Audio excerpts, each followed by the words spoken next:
The reason we went into the JV with the German group was really we had to have a different business model for Europe as opposed to the United States. In the EU, human tissue is regulated and managed in a very different way than it is in the US. So we had to design a unique business model that enabled us to work with the system instead of against it. The way this will work is that the tissue bank will be regulated and run by experienced people in this space in Germany under the German regulatory framework, and this model allows us to basically deploy our D-cell technology in the form of two clinically proven products, DermaPure and decellularized human heart valves, for which we have 10-year data in Europe, initially in Germany.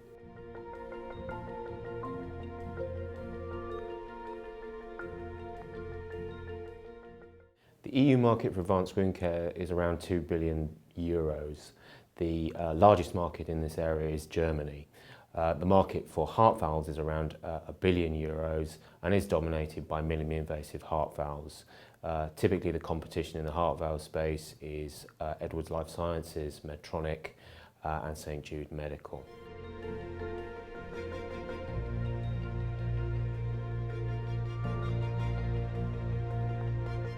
The regulatory framework for human tissue in Europe varies by country. For instance, in Germany, it's controlled by the pharmaceutical regulator, but in other markets, it's controlled by different systems.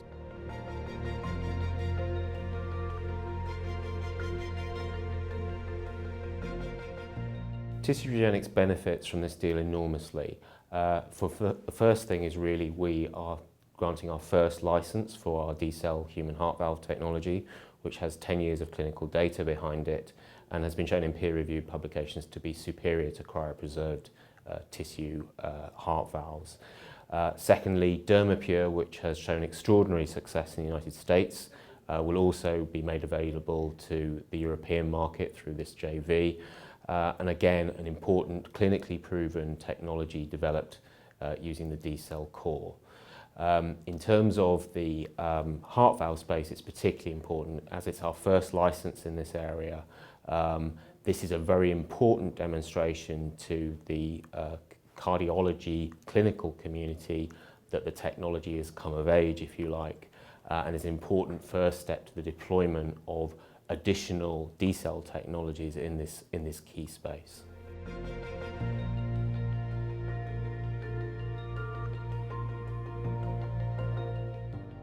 The granting of this license for human D-cell heart valves with its 10 years clinical data to support it is a very important first step for cardiologists in demonstrating the arrival of this technology in Europe. We have a number of other applications, including porcine heart valves and supporting applications in the cardiology space that we'll seek to be laying out over the next few years on the back of this particular license.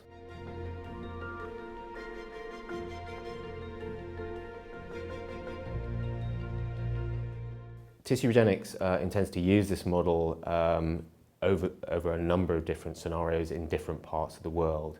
We're not aiming to do multiple agreements, we're aiming for a small number of high quality partners in different parts of the world. And we are already working on a number of those right now.